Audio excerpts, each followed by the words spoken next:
Halo dan selamat datang kembali. Hari ini kita mau gali lebih dalam soal keberanian dalam memimpin. Sesuatu yang kayaknya gampang diomongin, tapi susah banget dijalankan apalagi buat jangka panjang. Kita akan lihat ini dari kacamata Simon Sinek ya, soal konsep permainan tak terbatas atau infinite game itu. Kenapa sih ini penting buat Anda? Karena ya kita tahu lah dunia sekarang kan maunya serba cepet, hasil instan. Terus gimana caranya kita bisa bangun sesuatu yang awet dan bermakna. Oke, kita bongkar bareng ya. Oke, siap. Dan penting nih, keberanian yang kita bahas ini bukan sekedar nekat tanpa perhitungan ya. Ini lebih ke komitmen kuat buat pegang tujuan jangka panjang yang mulia. Sinek menyebutnya just cause. Walaupun mungkin prosesnya berat atau bahkan kelihatannya merugikan gitu untuk sementara waktu. Ini soal konsisten sama nilai. Nah, tapi mempertahankan nilai itu kan seringnya susah banget ya.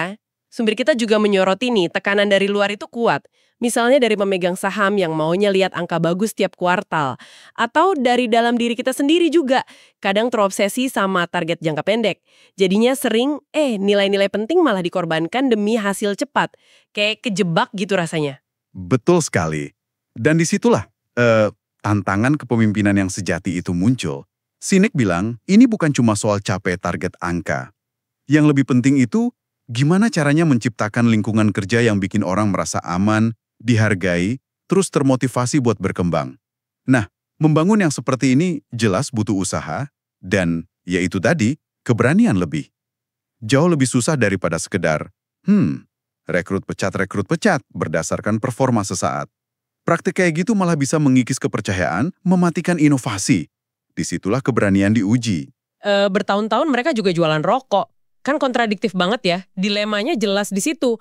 Apa mereka mau korbanin potensi untung miliaran dolar dari rokok demi konsisten sama nilai mereka? Akhirnya mereka ambil keputusan besar, berhenti jual rokok sama sekali. Wah, itu langkah yang berani banget sih. Betul, waktu itu banyak analis Wall Street langsung prediksi, wah ini pendapatannya bakal anjlok. Tapi yang terjadi malah cukup mengejutkan. Iya, itu dia. Mengejutkan ya hasilnya. Kata sumber kita, penjualan produk farmasi sama layanan kesehatan mereka malah naik. Loyalitas pelanggan jadi lebih kuat. Terus karyawannya juga jadi lebih bangga kerja di sana. Beda banget sama pesaingnya yang bilang, kita kan jual yang legal aja.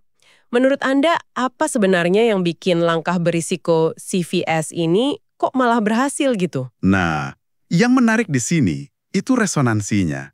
CVS nunjukin kalau mereka serius sama nilai-nilai mereka. Bahkan saat itu kelihatan merugikan secara finansial dalam jangka pendek. Tindakan ini membangun kepercayaan yang luar biasa, baik dari pelanggan maupun dari karyawan sendiri.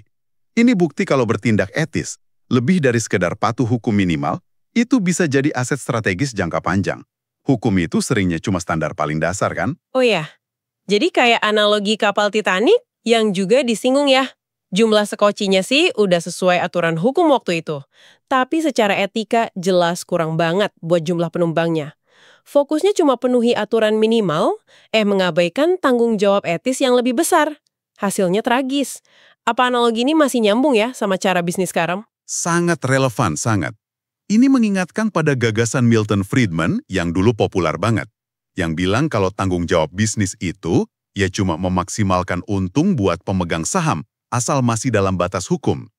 Pandangan ini, yang fokus utamanya ke shareholder supremacy, jadi kepentingan pemegang saham di atas segalanya, ikut mendorong praktek kayak PHK massal demi target angka. Padahal perusahaannya lagi untung. Terus sistem evaluasi kejam kayak rank and yank, deregulasi berlebihan yang akhirnya kontribusi ke krisis finansial 2008. Model GE zaman Jack Welch sering jadi contoh. Dulu dipuja, tapi jangka panjangnya kelihatan rapuh. Ini jadi pertanyaan penting soal fondasi bisnis yang berkelanjutan itu gimana? Lalu kalau gitu alternatifnya apa dong menurut Sinek? Alternatifnya, ya mengadopsi apa yang dia sebut pola pikir tak terbatas atau infinite mindset. Bedanya apa tuh sama pola pikir yang umum kita lihat? Bedanya fundamental banget. Pola pikir terbatas atau finite itu melihat bisnis atau hidup kayak permainan yang ada pemenang dan pecundangnya. Jelas. Fokusnya ya ngalahin pesaing, capai target tertentu, jadi nomor 1, titik. Nah, kalau pola pikir tak terbatas, melihatnya sebagai permainan yang jalan terus. nggak ada garis finish yang jelas. Fokusnya bukan menang dalam satu ronde, tapi gimana caranya terus bermain, memperkuat organisasi, memajukan tujuan mulia itu tadi, dan bangun sesuatu yang bertahan melampaui kita. Oh, oke. Jadi kayak harapan orang tua ke anak ya. Bukan biar anaknya menang lawan anak lain, tapi biar si anak tumbuh jadi versi terbaik dirinya, terus bisa lanjutin nilai-nilai baik keluarga gitu. Contohnya Richard Branson itu ya yang bilang dia mau dinilai dari kualitas anak-anaknya, bukan cuma suksesnya Virgin. Tapi gimana cara praktisnya pindah ke pola pikir ini? Apalagi kalau lingkungan sekitar wah finite banget. Nah ini dia, ini memang pilihan sadar. Butuh disiplin, butuh keberanian luar biasa. Nggak otomatis terjadi gitu aja. Tapi ironisnya, organisasi yang berhasil pakai pola pikir tak terbatas ini justru seringkali kinerja finansialnya lebih bagus dalam jangka panjang. Mereka juga lebih inovatif, timnya lebih solid, lebih loyal. Kalau kita tarik benang merahnya ya, ini soal warisan apa sih yang mau Anda bangun dan tinggalkan? Oke, jadi kalau dirangkum nih ya, keberanian sejati dalam memimpin itu artinya memilih main di permainan tak terbatas. Maksudnya berkomitmen pada tujuan yang lebih besar dari sekedar untung kuartalan. Berani membangun kepercayaan, prioritaskan dampak jangka panjang, walaupun kadang itu susah atau nggak populer saat itu. Ini pilihan aktif ya, tentang permainan macam apa yang ingin Anda mainkan. Jadi, apa artinya ini semua buat Anda para pendengar? Mungkin coba direnungkan pertanyaan ini. Kalau dihadapkan pada pilihan antara fokus kejar untung jangka pendek aja, atau bangun sesuatu yang lebih bermakna dan awet meskipun lebih menantang.